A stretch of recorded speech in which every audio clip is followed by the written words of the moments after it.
Sinuwun Prabu Punta Dewa.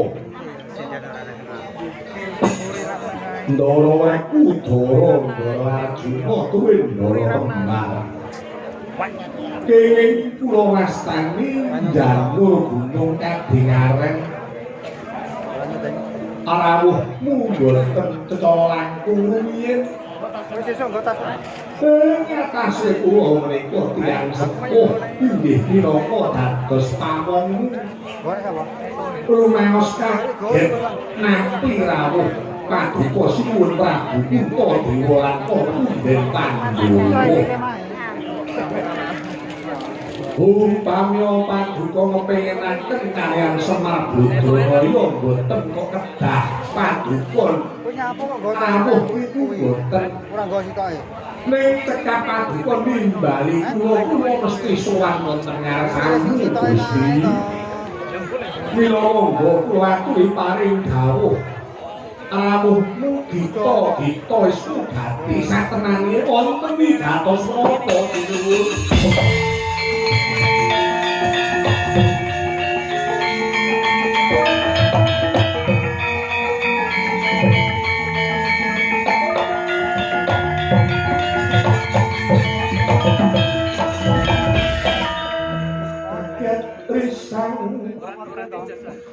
kapirangu renangkul kinempit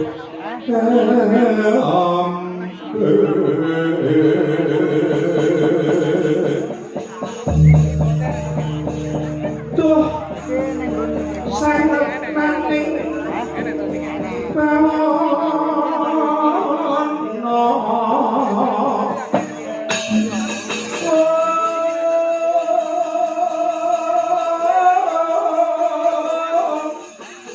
yo itu kang barang ati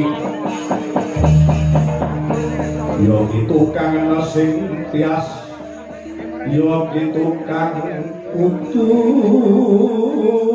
kering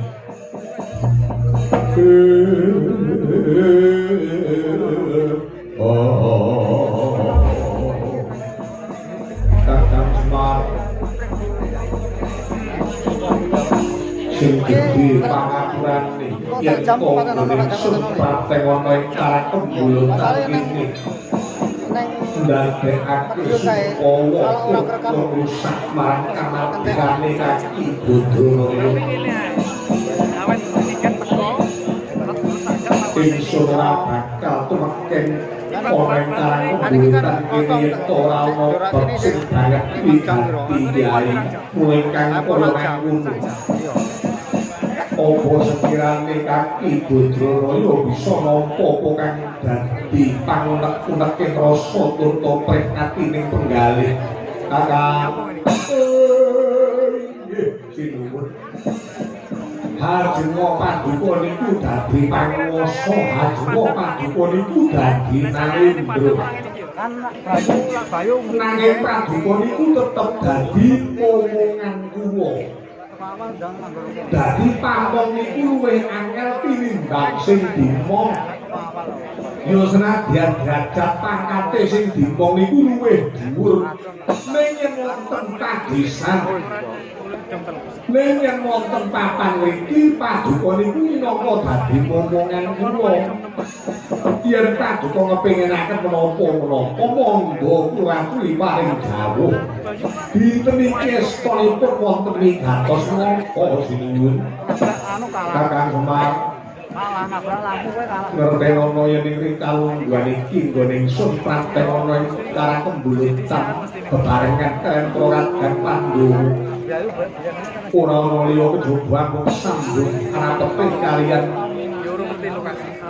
sasmita kang ingsun tampa bakal tumurun ing wahyu kang sirebut wahyu panca tunggal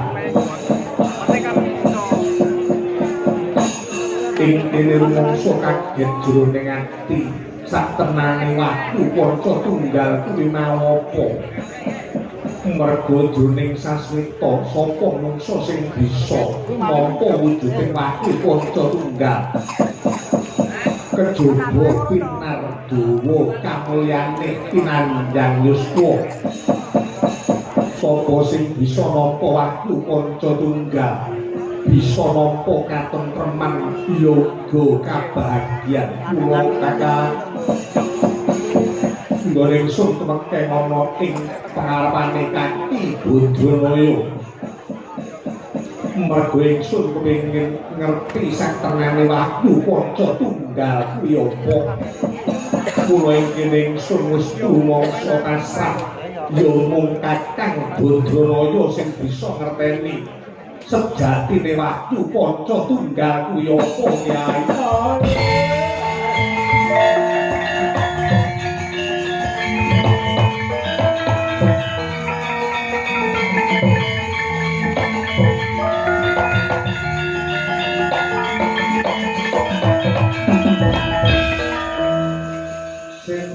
Gunung sekaring toyo rikala ngebyur samudra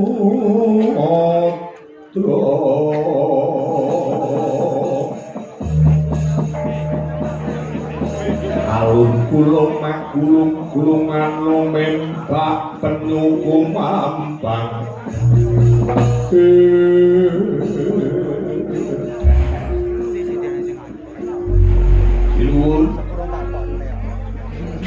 Wahyu Panca Tunggal.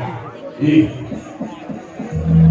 Yen senadyan kula dhewe niku mboten weruh turta dereng ngerti satenane Wahyu Panca Tunggal niku napa.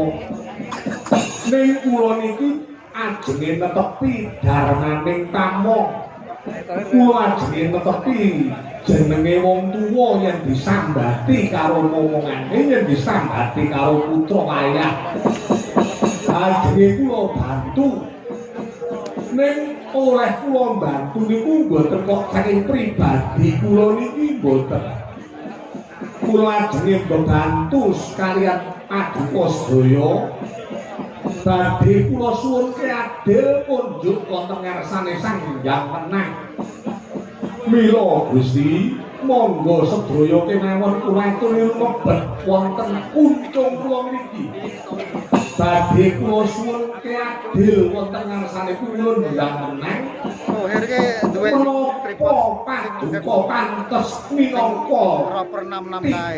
Ingkang badhe saged nampi wujuding kabahagiaan ilahi kawulan. Sinebut Wahyu Panca Tunggal. Kula ndara Pandhawa 5 sedaya nang lebu kuncung kula niki Gusti kaya mangkono ya nggih estokaken dawuh.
Titioni Gondoyo Oni Trisuna Purnomo Wulan Gilar-gilar semeti tengah latar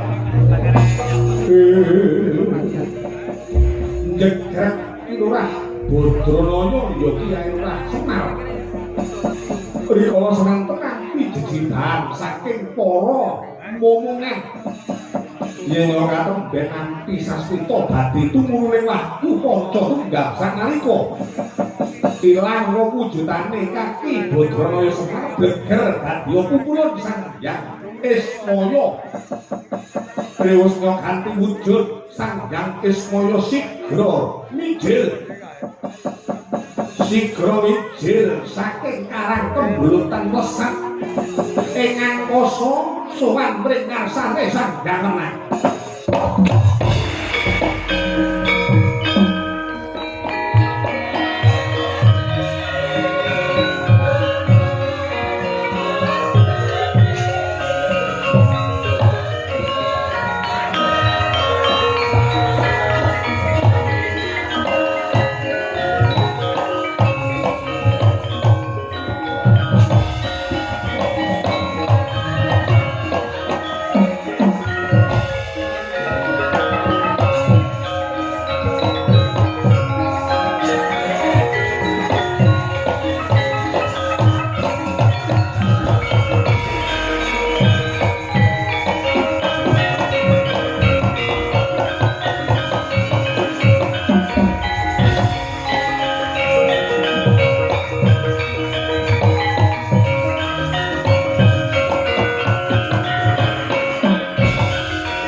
nahan kong Srinalendra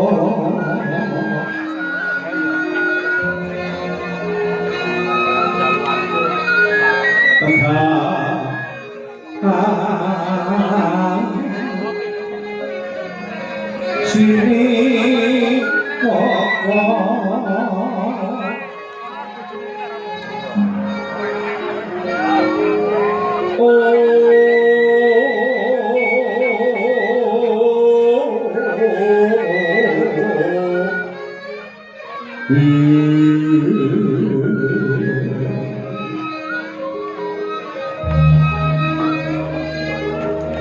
ing sitinggil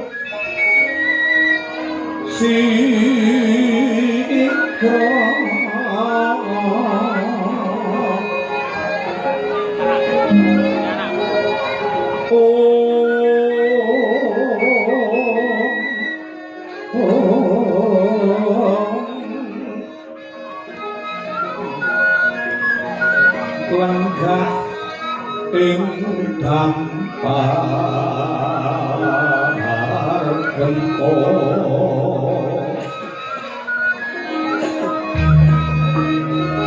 ingkang kapri witing kencana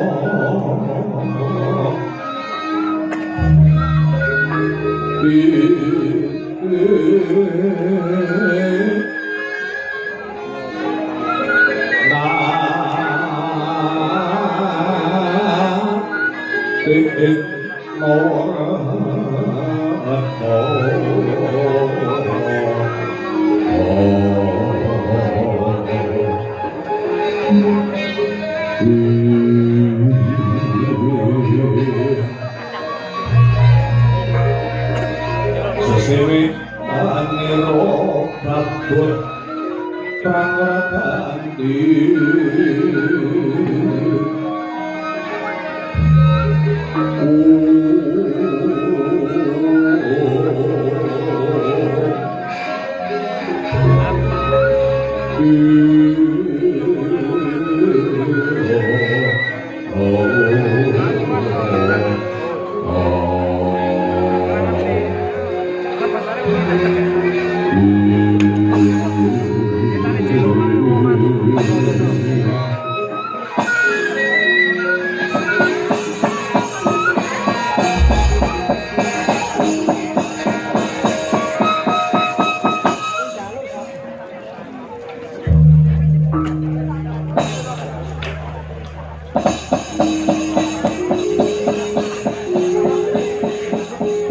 Tuk Sri Durludana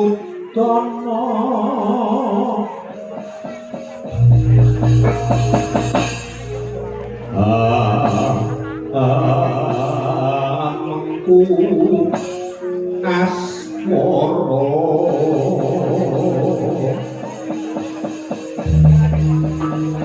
rene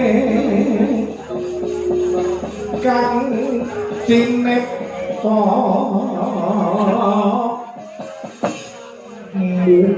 muhung wangsite jiwa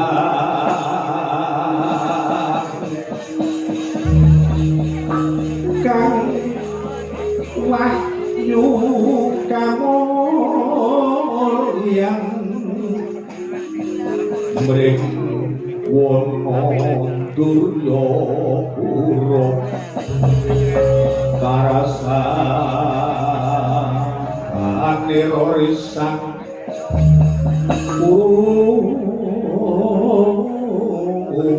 pati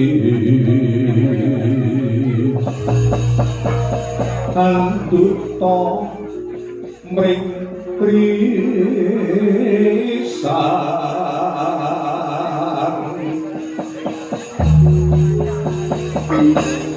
kanduta mring krisang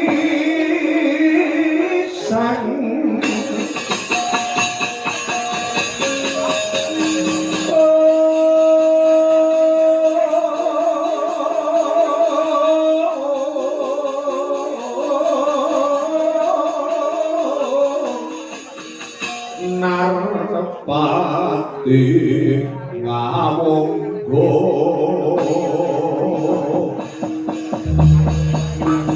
lenyo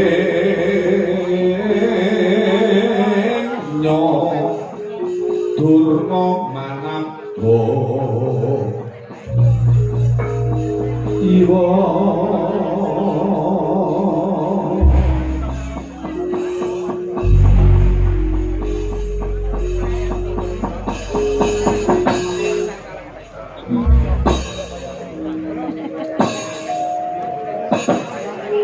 Iwangati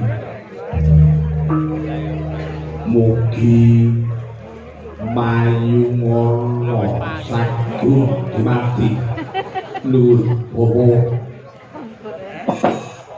Bopo Parban Durna Kakang Narpati Basuwarma kuwi Paman Harya Sangguni sarawuh dengan dikodring sawetawis tangi wonten singgil Praja Astina kejawi ngaturaken pambagya Basuki raharjaning pampar kula ngaturaken pasahan Ponokrami mawan tuwan tungkul duka saengga kawadha dengan dika samara rajawan ini suatu yang tercapai kan coba tadi malah inggih ya lampah kula kali sing sambil kula boten wonten alangan sundal apa kula kabeh paring pambagyan duka halo mencoba kesawanipun kang bapa ing Sokalipok katampi wonten ngaso ngaduka anak Prabu Duryudana kawula inggih Kyai kula kanthi pambagi aduka Yai Prabu Duryudana kula ingkang napa ngawonggo boten kirang nggih kula dados kadang sepuh kawula puja pangestanipun pun kakang ngawonggo katampi wonten ngaso paduka Yai Prabu Duryudana senadyan kula ngaten jiwa lampah kula sadaran-daran boten mayalaken amung pujastana pun yuta wonten ngarsa paduka anggaran Prabu Duryudana kawula niku nggih kadang tangan kula kalih kula pundi mewahana Duryudana paring pangestunipun para punden kejawi saking menika Dubopo Kakang Narpati duwe pamarsuwi wonten bab ingkang sanget wigatos sambung rapetipun ing rikalahan mriku kula aturi sami kempah manunggal wonten singgil Praja Astina mila kanthi ngaten kula aturi panjenenganipun sami pinarak monggo nembak bab ingkang sanget wigati menika Bopo Kakang Narpati duwe pamarsuwi palunggun lagun ning lekas lumita linuting itu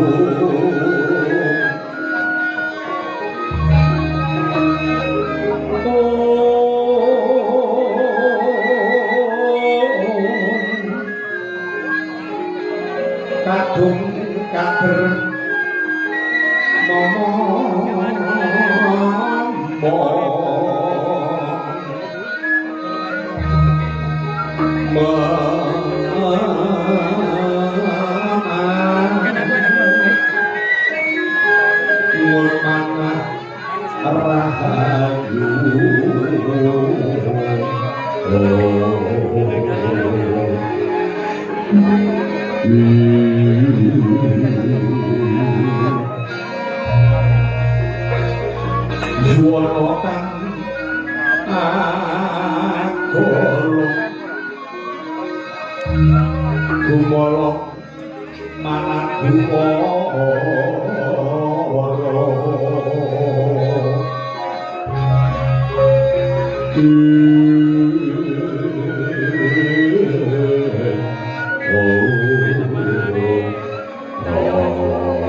sepuh tinggal dening para sepuh aji sepuh negari sampun kepareng rawuh wonten singgil Praja Asima kula pitados anggenipun sami kempal menika bebetipun minangkani menapa ingkang dados panlungguh mila dumaka kakang Alparti duwin paman Harya Sangguni sedaya kemawon badhe kula aturi sampun rapetipun anggenipun sami kempal wonten singgil praja mliginipun Bapa Bengawan Durna Bapa kula menika rumaos bingung ing kalangan punika rumaos prihatos jalaran wonten bab ingkang sanget ganjel tumrap pribadi kula kula pitados namung jirandika Bapa Bengawan Durna ingkang saged ngudari ruwet tumrap pribadi kula entah salah timbal mantan coklat cirebon wonten graduh tapi pernah kok paling gawe kang atus kakek mongko wonten singgih praja nika boten nemungaken pun bapa ing saka lima senadyan para sepuh iki sepuh sampun kempanan unggal monggo to menapa dados ruwet wonten ing manah paduka enggal kadhawuhna isunipun nggalihan napa mulai kalenggan menika sinten kemawon saged mbantu repot paduka jer sedaya menika kala minangka dados andhahan paduka kangge Prabu Duryudana. Oh. Duryudana ing kalenggan menika rumaos prihatin. Duryudana ing kalenggan menika rumaos bingung. Anggen kula prihatin anggen kula bingung menika boten sebab Duryudana menika kekurangan bandha-dina. Ora mergo Duryudana menika kekurangan wujuding derajat pangkat nanging ing mriki kalenggan punika kula katembe nampi sasmita ingkang kula nampi kala wau anyarengi anggen kula prihatin kula mangsa semedi lumebet wonten ing sanggar pamujan kula tilem salebeting sanggar pamujan lemek ron sawujud adoh bantal bangun salebetipun kula tilem lelemek ron sawujud adoh bantal bangun kula wau ngimpi contoh rupana salebeting pasukenan kula wau wonten sasmita ingkang badhe kula aturaken inggih menika sambung rapetipun badhe tumurunipun wahyu kamulyan inggih wahyu kabagyan sinebut Wahyu Ponto Tunggal.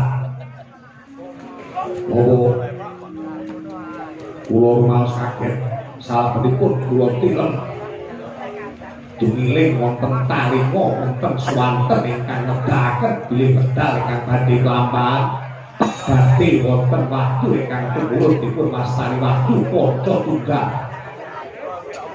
Bila kanthi mekaten saha sinten kemawon para sepuh ping sepuh negari Hastina saged maringi katerangan sambung rapetipun Wahyu Ponto Tunggal inggih menika ingkang sampun kula anggep sepuh tumrap pribadi kula. Oh, Wahyu Ponto Tunggal kula wau menapa turta bebono ingkang badhe kula aturaken wonten ngaso jengandika menika awrat banget menawi kula lampahi. Mula saderengipun Wahyu Ponto Tunggal ginakaken bebono kula langkung rumiyin nyuwun iku praktikal jengandika Ponto Tunggal menika menapa Bapa Bengawan Durna.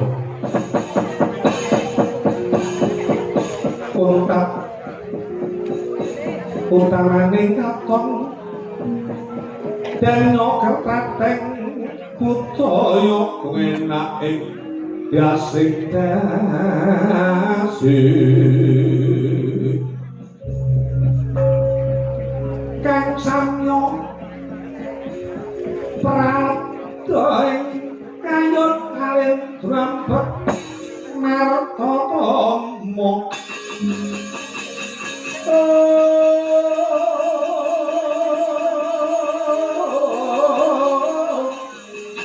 Bisik Sri Pagonati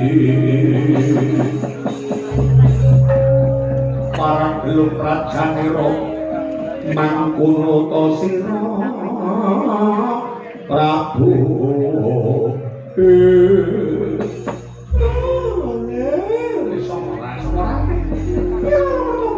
Bisa anak-anak kerja foto ya dicoba dari molo situ mohon kulo mengerti kowe kang Harungger kulo sangat ngacung-ngacung jempol dene paduka Anggara Prabu Duryudana sampun kepareng Mas sing asempun kulo pangersane Gusti kulo bentuk ring sanggar anudan kanthi ngagungaken pasreden dene Angger Paduka Semedi Angger Paduka Sare Emek ron saujo ngambantal banon melau sampun dipun tampi dening kersane Gusti kang karya jagat rene Paduka sampun nampi sasmita badhe tumurning wahyu kabagyan ing wahyu kamulyan sinebut wahyu panca tunggal mengaten menika pratandha yen to Angger Paduka Semedi menika tinapa dening kersane Gusti monggo dipun lajengaken nggih Wahyu Panca Tunggal menika menapa?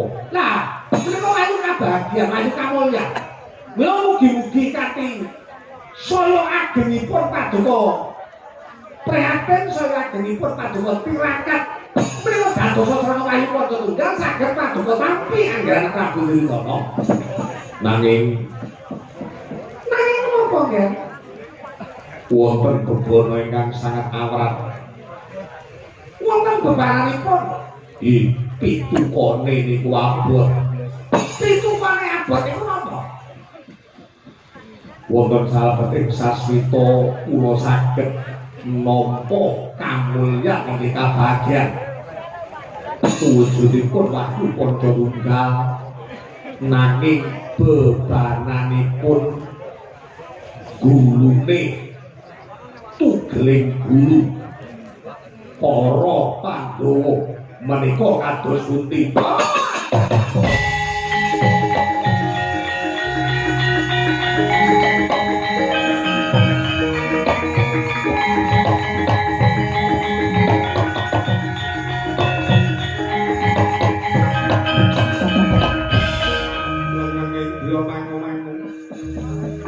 mangun kandhuara kowe mang lereko tanpa kanen mengko sang diatutum kados pundi monggo yen Pak menika kula mboten saged ngatur napa-napa kok nggih ngilok-elok ikan ning atasipun wahyu menika suci ing atasipun wahyu menika kebak ing prihatin nanging kenging menapa kok bebana kok pitukane laku sumados nami wahyu menika kok tugeling gulu para Pandhawa yen ngaten menika namung sarana anggenipun badhe mecah pasederekan antawisipun para Kurawa lan para Pandhawa boten sinten dipun lajengaken nggih menika namung panggoda kang rencana kula pitados dene menika pitukane laku nuwun sewu nggih umpami kula matur ngaten napa kintenipun Paduka saged nampi atur kula pamaksudipun dadi permudi nuwun sewu pendak-pendak pasewakan pendak-pendak wonten sarasean kula niki pun waleh rembug perkara kamulyan kabagyan perkara wahyu jane yen saking pengangen-angen kula Paduka niku sampun boten usah mikir perkara wahyu sababe apa wahyu niku namung diperlokke kangge wong-wong sing dereng mulya. Nah, dados sing kados paduka menika satunggiling manindra sing wis mulya uripe, sing wis kasembadan sediane wis ra mikir wahyu. Wahyu niku namung pikirane wong lantur pengen mulya. Kirangane napa bondo donya paduka? Kurange apa derajat pangkat tumrap Duryudana? Lah kok sing mikir wahyu, tapi wahyu ki ora usah kok pikir ritek. Ngerti nih. Allah sakjane yo. Go sakniki mikir liyane.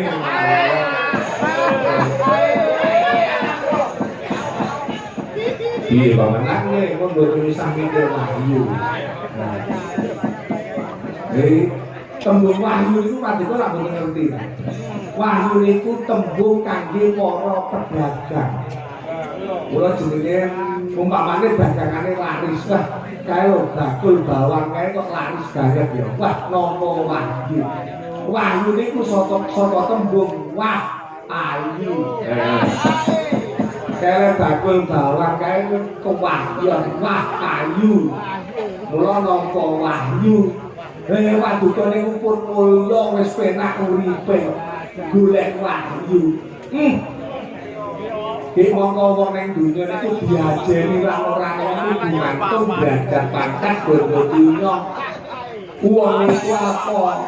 Uripe jujur nek ora kederajatan bondo donya dhuwure.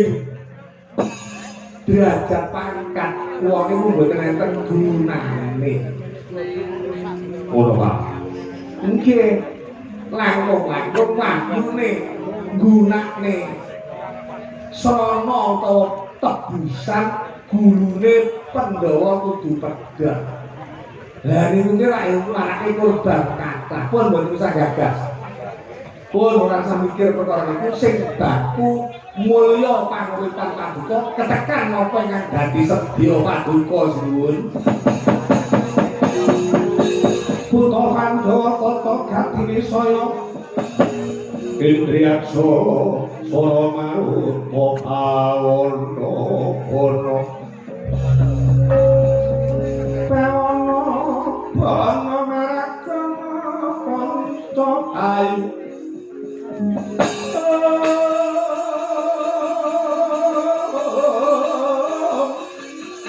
wisi anakku lingan limo panca ayu Ponco kayu wisitan naku lingan limo lah ingkul toh terus kepati sungkuni angat demedem penggalih sang Prabu Duryudana tidem tan ngomong kang sambil ngabawa kedadak keterpagaran Jawi ana satu giling Narendra nyakan Samya Sumewa munggah singgil raja Galeyah lampaira kaget raos sing kalih sang Prabu Duryudana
pasang kalimat kabeh sinapen kaya dening aku tulah manut bawae awakku.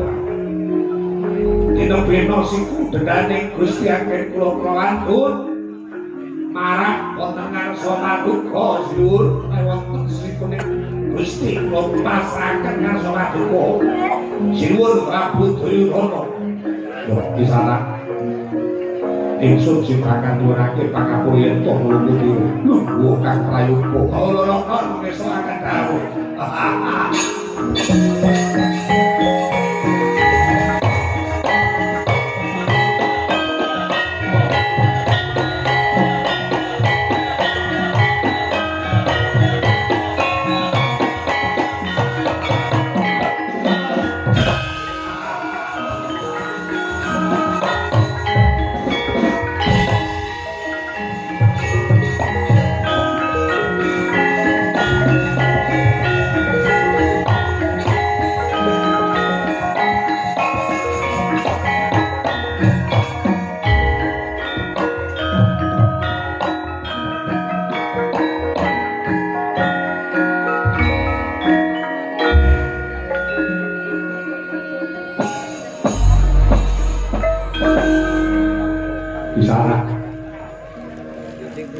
Ojo disengguh ingsun kuwi angkuh nanging pancen dasare jero manungsa kuwi sapa ngendi lan darbe kapopo praktek ana singgil Prajasina kritik saka busana kang kumameng nganggo muka kaya sira dudu sawijining narendra mula ditepungake panjenengan ingsun Nalendrasina Prabu Duryudana. Walah.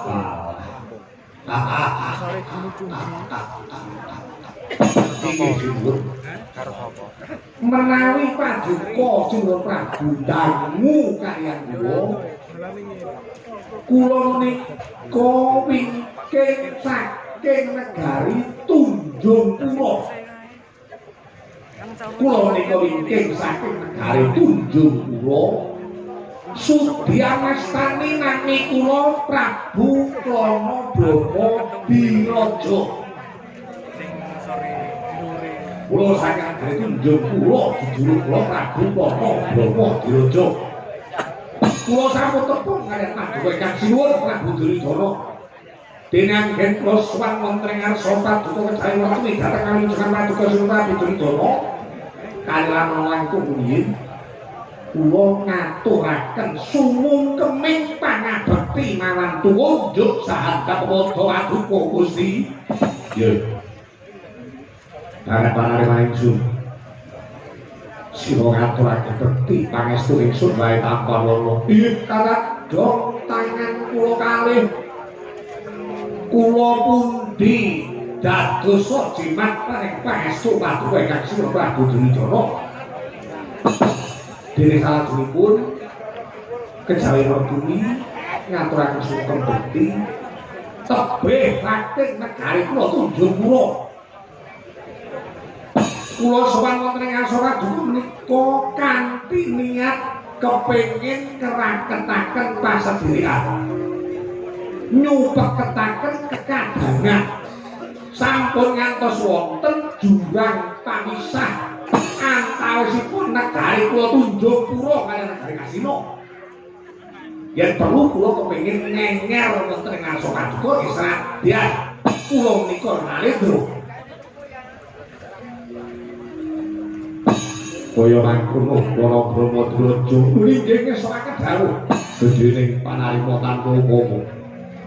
Yen sira kepengin ngraketke kadangan kaliyan panjenengan ingsun nyupeketake pasedherekan manunggal ing negara Ngastina. Nggih, nanging nuwun sewu.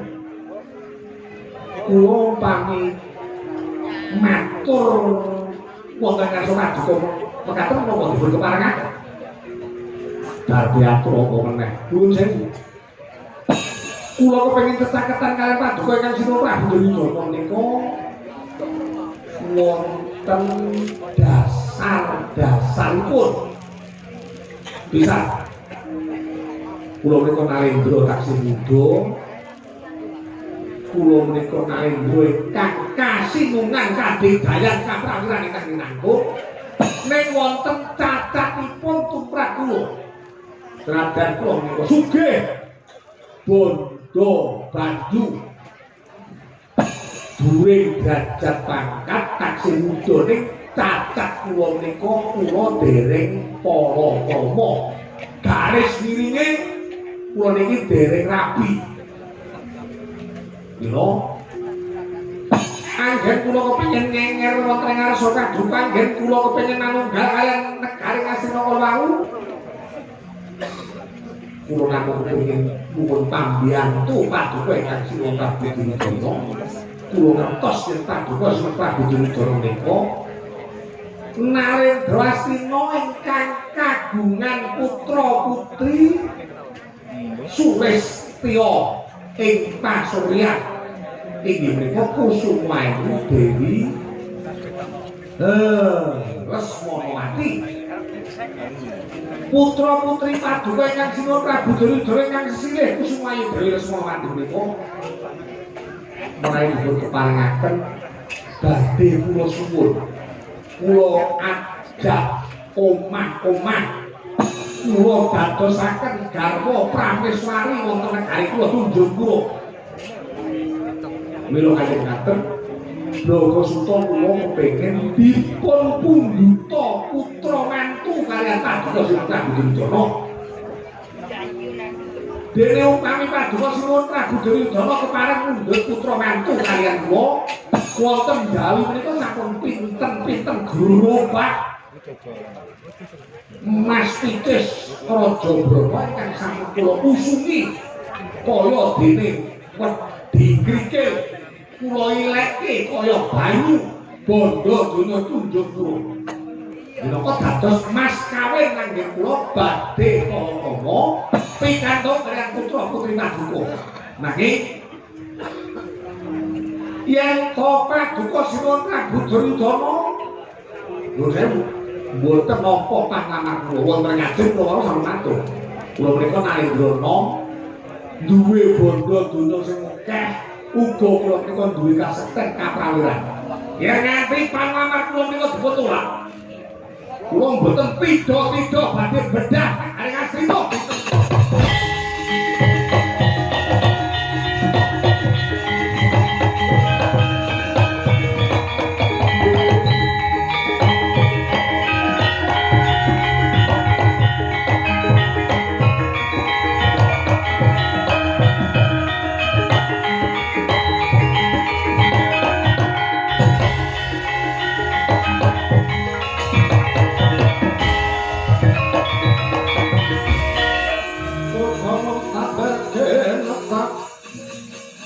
Dukaya Sipi Conco Kang Maling Wongis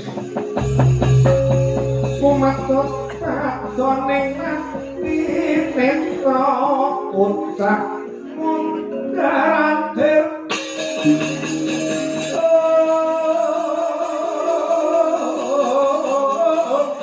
Krok-krok Anak Lojok Hidup dorang loko wadana lirobrana kaya kembang ora waris bakalamun sinambet potrang segedeng kaya medal bahan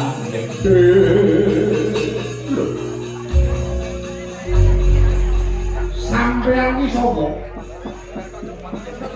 kok ujug-ujug misot anggen penenggak tur malih dipun lilani kaliyan Sri Prabu Duryudana dengan dipun apa sinten mangkene nggih paduka menika kena kula alami kaduk wani kiranging dedugi paduka kepengin nyaketaken pasedherekan kula acunaken jempol paduka kepengin tetakatan kaya Anggirana Prabu Duryudana kula sarujuk kula matur paduka ngamar kaliyan putu kula pun Lesmanawati kula inggih matur ning sunggal sing kula mboten cocok dereng wonten pamangsulan ditampa porane pangamar lha kok paduka pun ngancam ya yen ditampa direnehi bondo donya ning yen ditolak pangamare dirusak negara Mestina napa ngoten niku calon putra mantu lho kula mboten ditampa pangamar kula pancen kula gempur lah kudune mboten ngeten mengkene to paduka niku sinten jenengan niku sinten kula patih sing bumi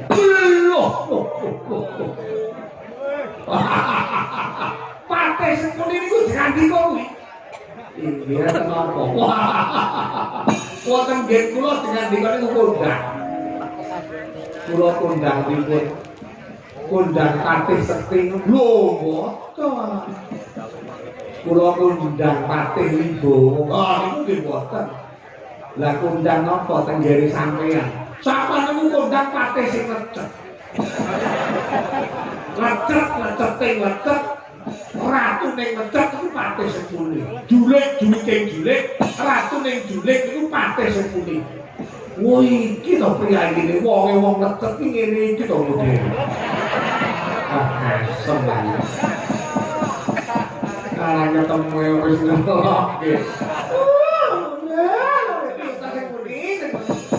wong kondang lecet ayo wis lecet kondang timbang sing ora duwe gelar kok iya paman pun kula aturi kandel nggih niki yen mboten kula sing ngatur mboten iso rampung kula diarani lecet nggih monggo diarani wong juling nggih monggo ning sedaya niku kula damel ngestarekake kamulyane anak-anak kula nggih klebu putu kula pun Lesmanawati nggih pripun pangaman kula ditolak apa tampa kula ing mriki minangka dadi wakil ingkang Sinuwun Prabu Duryudana panjenenganipun Sinuwun Prabu Duryudana ora iso paring dawuh paring paksa kula sing menehi katerangan nggih manut sawer sampun wonten panah saking ngarsanipun Sinuwun Prabu Duryudana nggih pangamar paduka ditampa lho kene kesusu kaget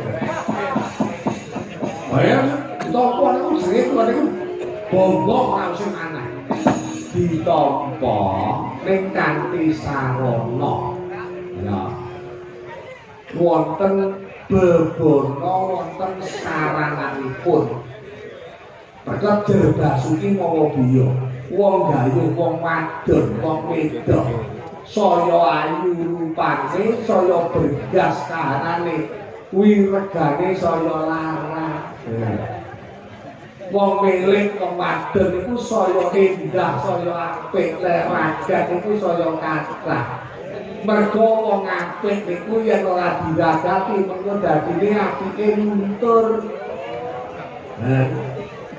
Nggih, siapa? Napa bebanane dudu bondo dudu donya. Negara Ngastina niku sampun tebak Barana Arta, negara Ngastina niku pun tebak bondo donya. Bebanane paduka saged mboyong Lesmanawati, sauger paduka saged nugel gurune Pandhawa. Pun yen paduka saged nugel gurune Pandhawa.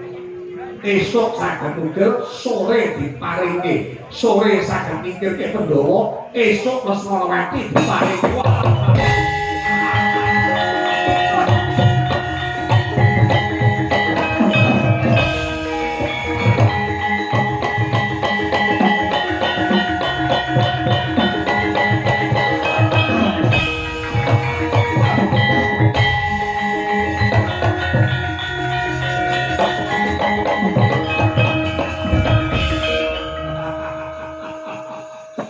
Pun yang ngaten mundurane perkawis pun cetha. Kula ngertos yen to negari Ngastina menika wiwit biyen kula satrunipun niku namung para Pandhawa. Sauger jenengan dikon kena patih, ayo sangkuni boten paring dawuh kados ngaten. Kula sampun prasetya. Sauger paduka paduka Sira Prabu Duryudana nampi panganan kula. Sing kula riyen kene ku pancen nyingkirke Pandhawa mergo niku kliripe para pepundhen kula. Oh, ngaten nggih. Ana calon para sepuh. Sira Prabu Duryudana. Nggih. Krana Brahmadraja menapa saestu paduka kesaken katen? Yo. Apa sing dingendikake di Paman Sukuni? Ya kuwi sing tak pundhut nggih. Mending dadak ngentosi menapa dinten kalangan punika. Kula atur nenggo sawis boten nganti suruping srengenge kula badhe langsung mriki. Sampun beto sirahe para Pandhawa kuwataken wonten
Paman Sukuni duwe panempuk sing berlian, sing pinter, sing wileng. Kula sing tak gumuni lho utekmu iki kok ya teko. Mikir Prabu Brahmadraja supaya mateni Pandhawa. Lah iya. Aku pancen sauger gawe urut-urut, sauger gawe geger, sauger gawe bentrok utekmu kok ya teko. Ora ngigir-ngigir kepengen mateni para Pandhawa kaya air batin. Wis to Kakang. Perkara iki perkara sing pinggir. Mau tak sambungke karo pengendikane Anggir anak Prabu Duryudana. Jare Wahyu apa? Wahyu Panca Tunggal niku serangane kudu nugel gurune Pandhawa to. Yo, aku niki Pandhawa gurune nugel, wahyune sampun saged paduka tampi, kliripe kula ya sirna. Ngoten. Yen sing kalah krana Brahmadraja, kersane wong iki nggih gulungane Kurawa. Dadi awake dhewe iki mung nabot ngene tangan dikeploki saka kadulan. Yen sing menang Pandhawa niku sing dadi korban dudu Kurawa. Ning yen sing kalah Pandhawa, sing menang Kono Brahmadraja niku dadi srana jayane para Kurawa. Ayo Resmanawati mengko dijaluk karo Kono Brahmadraja piye? Mengko gampang goleke cara liya pateni Kono Brahmadraja. Ada seni. Iki dosamu wis ora kena gawa tenan. Wis to, yen perlu dosane ning sak donya iki sing nanggung aku. Ngono kan. Wong urip iki swarga neraka iki matane mung ning jagat raya. Ning kono yo ora sing ngeroh ya. Kembang jambil penak saiki nggo besute ngono. Ayo sakarepmu. yen kaya mangkono paman perintahno Prawadya Bala ngawat-awati lakune Rama Brahmadwaja nggih Kakang Narpati kula yayi manggo swasana raja ampun ngantos wonten wujuding bebaya samarga-marga kalau wis saken dawuh karo marmo kula wonten dawuh Koko Prabu wong tuwa aja kurang bodorena tatanan Madya Bala Mesrina jumbuh kalian perintah paman semuni apa wae tindakno kawula pangesaken dawuh Kartamarma kula paman aja nganti lali lho dededu nggih boten damel bali nadak dededu ya prayitna tetap hati-hati kawula pangesaken dawuh Koko Prabu